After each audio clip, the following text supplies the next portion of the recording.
ఈరోజు మన పరిగి మండలం సంబంధించినటువంటి కళ్యాణ లక్ష్మి షాదీ ముబారక్ చెక్స్ సమాజంలో అత్యంత పేదవాళ్ళు ఇల్లు కట్టి చూడు పెళ్లి చేసి చూడు అని వెనకడికి మన పెద్దలు చెప్తారు. ఇల్లు కట్టాలంటే కూడా కష్టం, పేదలకు పెళ్లిళ్ళు చేయాలంటే కూడా కష్టం. నేను చూస్తున్నప్పుడు చిన్నగా ఉన్నప్పుడు ఎట్లుంటుందంటే ఇక్కడ చాలా మంది వ్యవసాయం చేయించడం చాలా మంది ఉన్నారు. వాళ్ళు ఒక 5-6 ఏళ్ళు ఒక భూస్వామి దగ్గర జీతం కుదుర్చుకొని ఆ భూస్వామి 5-6 ఏళ్ళు పనిచేసినాక పైసలు ఇస్తుండే, పైసలు ఇస్తే లగ్గం చేస్తుండే. అప్పుడు ఎంతటి పరిస్థితి, అట్లాంటి పరిస్థితి ఉండే. ఈ రోజు కాంగ్రెస్ ప్రభుత్వం 8 లక్షల కోట్ల రూపాయలు అప్పు చేసి కేసీఆర్ ప్రభుత్వం మనకు అప్పు చెప్పినాక కూడా రాజశేఖర రెడ్డి గారు ముఖ్యమంత్రిగా 2004లో మొట్టమొదట ఉచిత విద్యుత్ రైతులకు ఇస్తారన్న దాన్ని ప్రారంభిస్తే ఆ రోజు నుంచి 2004 నుంచి 26కి వచ్చినాం మనం. ఎన్ని ఏళ్ళైనా సరే 22 ఏళ్ళు అయిపోయింది. ఒక్క పథకం కూడా రద్దు చేయకుండా గత ప్రభుత్వాలు ఇచ్చిన ప్రతి పథకం కొనసాగిస్తూ పేదవాళ్ళందరూ కూడా 5 లక్షల రూపాయలు పెట్టి ఇల్లు కట్టించి ఎవరికి రేషన్ కార్డు కావాలంటే వాళ్ళందరూ కూడా రేషన్ కార్డులు ఇచ్చి ఆ రేషన్ కార్డు మీద 30-40 కిలోల సోనా మసూరి బియ్యం ఇచ్చి అదేవిధంగా ఇంటికి కరెంటు కూడా ఉచితంగా ఇచ్చి అది ఇందిరమ్మ ఇల్లే కాదు, గ్రామంలో ఏ ఇల్లున్నా సరే పేదవాళ్ళందరూ కూడా ఉచితంగా కరెంట్ ఇవ్వడం, గతంలో వ్యవసాయ కరెంట్ ఉచితంగా ఇవ్వడం, అదేవిధంగా అలా ఆ యొక్క రైతులు ఎవరైనా ఉంటే వాళ్ళకు 2 లక్షల రూపాయల వరకు రుణమాఫీ, దగ్గర 300 కోట్ల రూపాయలు మన పరిగి నియోజకవర్గానికి రైతులకు రుణమాఫీ 2 లక్షల రూపాయల వరకు చేయడం జరిగింది. అదేవిధంగా రైతు భరోసా కింద ఇన్ని అప్పులున్నా సరే ఇప్పటి వరకు 4వ కూడా కార్యక్రమం కొనసాగుతుంది. ఒకరికి 6,000 చొప్పున 6 నెలలకు ఒకసారి ఎకరానికి ఇవ్వడం జరుగుతుంది. ఇవే కాకుండా ప్రతి మహిళా సంఘానికి మండలానికి ఒక బస్సు కూడా ఇచ్చి ఆర్టీసీ డిపో మేనేజర్ తో ఒక అగ్రిమెంట్ చేపించి నెల మహిళా సంఘాలకు ఆదాయం వచ్చే విధంగా, అదే విధంగా మహిళలకు వాళ్ళకు 0 వడ్డీకే రుణాలు ఇచ్చే విధంగా ప్రభుత్వం ఎన్నో పథకాలు తీసుకొని రేషన్ కార్డులన్నింటి కూడా ఇన్సూరెన్స్ చేసినాం. వెనకడికి ఎట్లయితే రైతు బీమా ఉంటుండే, రైతులు ఎవరైనా సరే వాళ్ళు కనుక అనుకోకుండా చనిపోతే 5 లక్షల రూపాయలు వస్తుండే. ఈ రోజు రైతులే కాదు, మొత్తం రేషన్ కార్డులు మా తహసీల్దార్ గారికి ఇక్కడ ఎవరైనా రేషన్ కార్డు దరఖాస్తు చేసుకున్నా, మీ సేవా కేంద్రంలో దరఖాస్తు చేసుకున్నా వాళ్ళందరూ కూడా 5 లక్షల రూపాయలకు ఈ నెలనే రాష్ట్ర అవతరణ దినోత్సవం నుంచి స్టార్ట్ చేసినాం. ఎవరు ఏ గ్రామంలో చనిపోయినా సరే మా నాయకులు కార్యకర్తలు నాకు ఫోన్ చేసి అంటుంది, అన్న మన ఊర్లలో పేదవాళ్ళు చనిపోయారు, ఏమన్నా మనం ఆర్థిక సాయం చేయాలని మా నాయకులు అడుగుతుంది. ఇప్పుడు పరిస్థితి ఏంటంటే ఎవరి ఆర్థిక సాయం అవసరం లేకుండానే మన కాంగ్రెస్ ప్రభుత్వం రేవంత్ రెడ్డి గారు ముఖ్యమంత్రి అయిన తర్వాత ఎవరికి రేషన్ కార్డు కావాలంటే వాళ్ళకి ఇచ్చి వాళ్ళకు బియ్యం వేయడమే కాకుండా వాళ్ళ పిల్లలు ఏదైనా యాక్సిడెంట్ అయి చనిపోతే కూడా వాళ్ళ పిల్లలు అనాథాలు కావద్దని 5 లక్షల రూపాయలు ఇన్సూరెన్స్ చేయడం జరిగింది. మన రాష్ట్రంలో 1,02 లక్షల కుటుంబాలను ఇన్సూరెన్స్ చేసినాం. మన నియోజకవర్గంలో ఎవరికైతే రేషన్ కార్డు ఉందో అందరినీ ఇన్సూరెన్స్ చేసినాం. ఎక్కడ ఎవరు చనిపోయినా సరే మా నాయకులు ఆ కుటుంబానికి 5 లక్షల రూపాయల చెక్కు వాళ్ళ ఇంటికి వచ్చే విధంగా కార్యక్రమాన్ని ఈ రోజు రేవంత్ రెడ్డి గారు ముఖ్యమంత్రి తీసుకెళ్తున్నాడు. కాబట్టి అన్ని కూడా కార్యక్రమాలు చూడండి, గత ప్రభుత్వంలో ఎక్కడ లేని విధంగా ఈ రోజు అభివృద్ధి కార్యక్రమాలు జరుగుతున్న సందర్భం లోపల మీరందరూ కూడా కాంగ్రెస్ పార్టీకి బాధ్యతగా నిలవాలి, చేతి గుర్తు ప్రభుత్వాన్ని కూడా బాధ్యతగా నిలవాలి. మీరు అన్ని మిమ్మల్ని అందరూ కూడా కోరుకుంటూ సెలవు తీసుకుంటున్నాం. ఆ మందు తాగితే మనిషి బతికేది కష్టం, ఆ మనిషి తాగితే మనిషి బతికేది కష్టం. మేము అసెంబ్లీలో మాట్లాడి కుటుంబంలో చిన్నపిల్లలంతా అనాథలు అయిపోతారు, అందుగురించే వాళ్ళని కూర్చోబెట్టిన కదా మీకు తెలవాలని. ఎవరైనా మీకు వేరే వాళ్ళు ఎవరైనా ఇక్కడ నుంచైనా దొంగచాటుగా తీసుకొచ్చి అటువంటి మంది అమ్మితే కూడా అది ఇమీడియట్లీ మన పోలీసులకు చెప్పాలి, వాళ్ళని పట్టియాలి. ఎందుకంటే మన తెలంగాణ రాష్ట్రంలోనే ఈ యొక్క గడ్డి మందుకు సంబంధించింది డేంజర్ మందు. ఎవరైనా నాలుక మీద వేసుకుంటే అంతే సంగతులు, వాళ్ళు బతికేది కష్టం, అట్లాంటి పరిస్థితి ఉన్నది.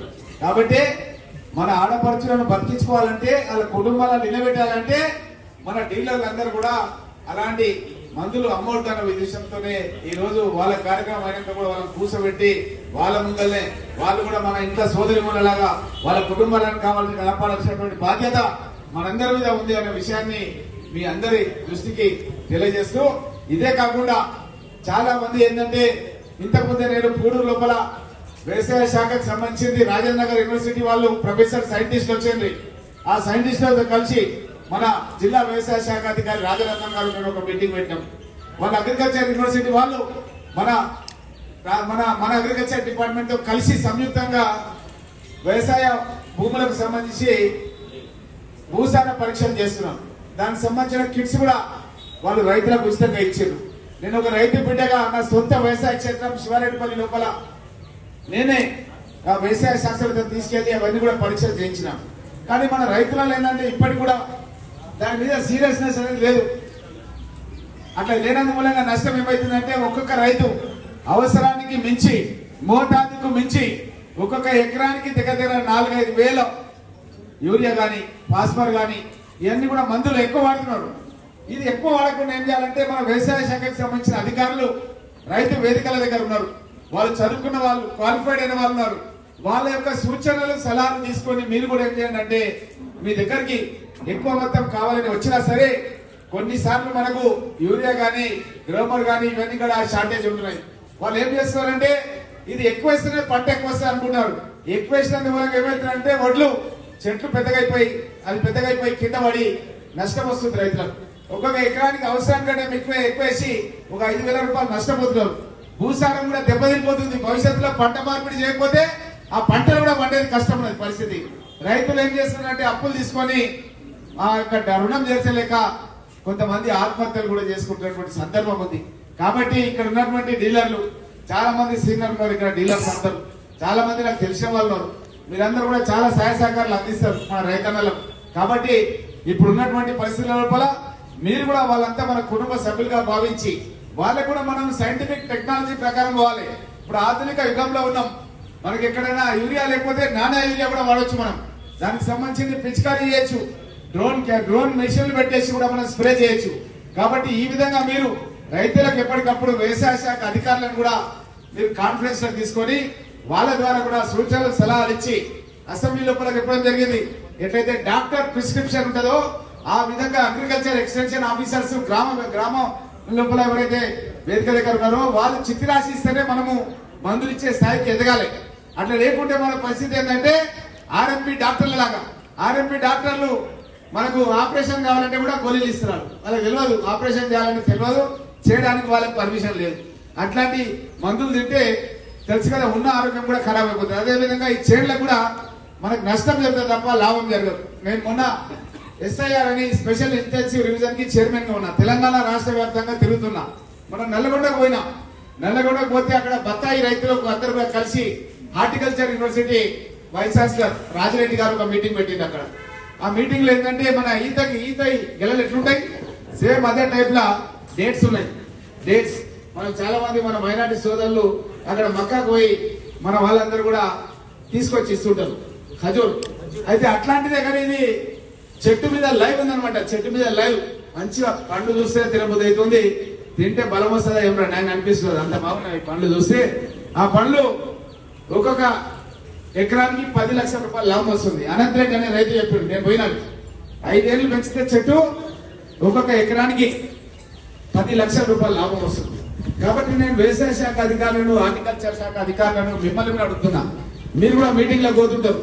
అప్పుడప్పుడు నాకు చెప్తుంటారు ఏంటంటే సింగపూర్ పోయించాం సార్, మాకు డీలర్లకు అందరు కూడా మీటింగ్ పెట్టారు, చాలా బాగుండే అని కూడా మా ఊరు పద్మారెడ్డి అందరూ అప్పుడప్పుడు చెప్తుంటారు నాకు. అయితే మీరు ఏం చేయాలంటే మీరు పోయినప్పుడు నేను ఏం చేస్తానంటే నల్గొండ పోతే వాళ్ళని అడుగుతా. ఏమబ్బా మీ వాళ్ళు అందరేమో SIలు CIలు అవుతున్నారు, మా ఊళ్ళు ఎవరు రైతులకు పరిగెళ్ళు వికారాబాద్ వాళ్ళు రంగారెడ్డి జిల్లాలో అంటే మా దగ్గర సాగునీటి ప్రాజెక్టులు ఉన్నాయి, మా పిల్లలు చదివించడము హైదరాబాద్ లో కోచింగ్ లో పెట్టినాము, అందు గురించి వచ్చినాయి అంటాడు. అందు గురించే నేను ఇప్పుడు సాగునీటి ప్రాజెక్ట్ గురించి ఇప్పటి వరకు IAS అధికారి శ్రీధర్తో మాట్లాడినా. అదేవిధంగా దానికి సంబంధించిన చీఫ్ ఇంజనీర్తో మాట్లాడినా. మొన్న సీఎం గారు ఎంత సీరియస్ చెప్పిందంటే 45 రోజుల లోపల ల్యాండ్ ఎక్విజిషన్ చేయాలి. సైన్పల్లి దగ్గర మన కొందుకు పరిగి లక్ష్మీదేవిపల్లి, అక్కడ కొందులు దిక్కు పద్మారం. ఈ సాగునీటి ప్రాజెక్టు నిర్మాణం 10,000 కోట్ల రూపాయలు ఖర్చు అవుతుంది. పరిగి, వికారాబాద్, చేవెళ్ల, తాండూర్ అదేవిధంగా షాద్నగర్ నియోజకవర్గాలకు సాగునీరు మన మీదకెళ్ళి ఇస్తాం. మన గంట ఎట్లుందంటే దగ్గర 600 ఎక్కువ అంతకంటే మీటర్ల హైట్ లో ఉన్నాం మనం. ఆ హైట్ నుంచి నీళ్లు 7 గంటే తెలంగాణలో మనం నీళ్లు ఇవ్వగలుగుతాం. ఏ పంట కంటే ఆ పంటకి ఇస్తాం. అదేవిధంగా ఏ చెరువు అంటే ఆ చెరువులో నీళ్లు నింపగలుగుతాం. సాగు నీటికి ఇస్తాం, తాగు నీటికి ఇస్తాం. అలాంటి పథకాన్ని మన గౌరవ ముఖ్యమంత్రి రేవంత్ రెడ్డి గారిని, ఉత్తమ్ కుమార్ రెడ్డి గారిని, ఇరిగేషన్ మినిస్టర్ ను, బట్టి Vikramarka deputy CM finance minister ని నేను సైదుపల్లి గడ్డ మీద తీసుకుపోయి మీటింగ్ పెట్టిన. గద్దార్ గారు కూడా లాస్ట్ మీటింగ్ అక్కడనే మాట్లాడి 600 కోట్ల రూపాయల భూసేకరణకు ముఖ్యమంత్రి గారు మొన్ననే ఒక 10 రోజుల కింద 2 రోజులు ఈ సాగునీటి ప్రాజెక్టుల మీద పాలమూరు రంగారెడ్డి మీద రివ్యూ చేసాడు. నేను ముఖ్యమంత్రి గారితో ఉన్నాను. రాత్రి కూడా సోమశీల ప్రాజెక్టు దగ్గర మేము నిద్ర చేసినాం. ఈ యొక్క ప్రాజెక్టు మూలంగా 600 కోట్ల రూపాయలు మన నియోజకవర్గం మరియు షాద్నగర్ నియోజకవర్గానికి శాంక్షన్ అయినాయి. భూసేకరణ గురించి ప్రాజెక్టు కడతాం. ప్రాజెక్టు కట్టినాక కాలువలు తీస్తాం. కాలువలు తీసి అన్ని నియోజకవర్గాలకు ఒక్కొక్క నియోజకవర్గానికి 80,000 నుంచి 1,00,000 ఎకరాల వరకు సాగునీరు ఇస్తాం. అక్కడ చూసిన నేను నల్గొండ దిక్కు ఈ కాలువలు పోతూనే ఉంటాయి, పైపులు దాంట్లో వేస్తారు, మోటార్లు ఫిట్ చేసుకొని నీళ్లు కొట్టుకుంటారు. మనలాగా బోర్లు వేయనికే సిస్టమ్ లేదు. అక్కడ కాలువలు అలా చెల్లకెళ్ళి పోతుంటాయి, పైపులు వేస్తారు, గుంజుకుంటారు, పంటలు పండిస్తారు. మనం కూడా ఆ విధంగా అయ్యే రోజు ఎంతో దూరంలో లేదు. తొందరలోనే దానికి సంబంధించిన పనులు ప్రారంభిస్తాం. భూసేకరణకు 600 కోట్ల రూపాయలు మంజూరైనాయి. కాబట్టి మీరందరూ కూడా మన జిల్లా యొక్క ప్రజల తలరాతలు మార్చే దాంట్లో మన ప్రభుత్వం నిఘ్నమై ఉంది. దాంట్లో మీరు కూడా భాగస్వామ్యం కావాలి. డీలర్లు ప్రభుత్వం చెప్తున్నటువంటి గైడ్ లైన్స్ ఏదైతే ఉన్నాయో అవన్నీ కూడా పాటించాలని మిమ్మల్ని అందరూ కూడా కోరుకుంటూ దానికి సంబంధించిన చట్టాలను కూడా చాలా వివరంగా మన రాజరత్నం గారు చెప్పారు. గతంలో కూడా నిజాంపేట మేడిపల్లిలో విష్ణువర్ధన్ రెడ్డి అనే ఒక రైతు మైకో కంపెనీకి సంబంధించినటువంటి సీడ్స్ అది వేస్తే అవి పత్తి చెట్లే రాలేదు. రాకుంటే దాన్ని కోర్టులో వేసి ట్రిబ్యునల్లో వేసి చాలా కేసులు నడిచినాయి దాని మీద. కాబట్టి ఇట్లాంటి విషయాల్లో మీరు అప్రమత్తంగా ఉండాలి. మొన్న కూడా వడ్లు అవి తొందరగా వడ్లు ఎక్కువ వస్తాయని చెప్పి వేసిండ్రు. వేసిన తర్వాత వడ్లు రావడం మాత్రం వచ్చినాయి, కానీ మొత్తం కూడా అది నూకలు అయిపోయి తాళ్ళు రావడం అనేది జరిగింది. మీకు అందరికి తెలుసు ఇవన్నీ విషయాలు. కాబట్టి మీరు దృష్టిలో పెట్టుకొని అట్లాంటివి ఏమైనా ఉంటే ముందే పసిగట్టి మన రైతు సోదరులకు అలాంటి సూచనలు సలహాలు ఎవరు కూడా ఇవ్వద్దు. ఎందుకంటే మీరు అప్పుడప్పుడు గెట్ టుగెదర్ పార్టీలు మీటింగ్లు అవన్నీ జరుగుతుంటాయి మీకు. కాబట్టి మీరు అందరు చర్చించుకోవాలి. మన పరిగి నియోజకవర్గానికి ఒక ప్రణాళికాబద్ధంగా మనకు భూసార పరీక్షలు చేయాలి. ఏ భూమికి ఎంత ఉంది, దాంట్లో నత్రజని అని చెక్ చేసుకొని దానికి ఎంత పరిమాణంలో కావాలో అంత ఎరువులే వాడే విధంగా వాళ్ళకు అవగాహన కల్పించి అదేవిధంగా మంచి రకం మేలు రకం ముంగడాలు పండియడానికి కృషి చేయాలని ఇక్కడ ఉన్నటువంటి డీలర్ సోదరులందరికీ తెలియజేసుకుంటూ మనకు ఆల్రెడీ ఒకటి మన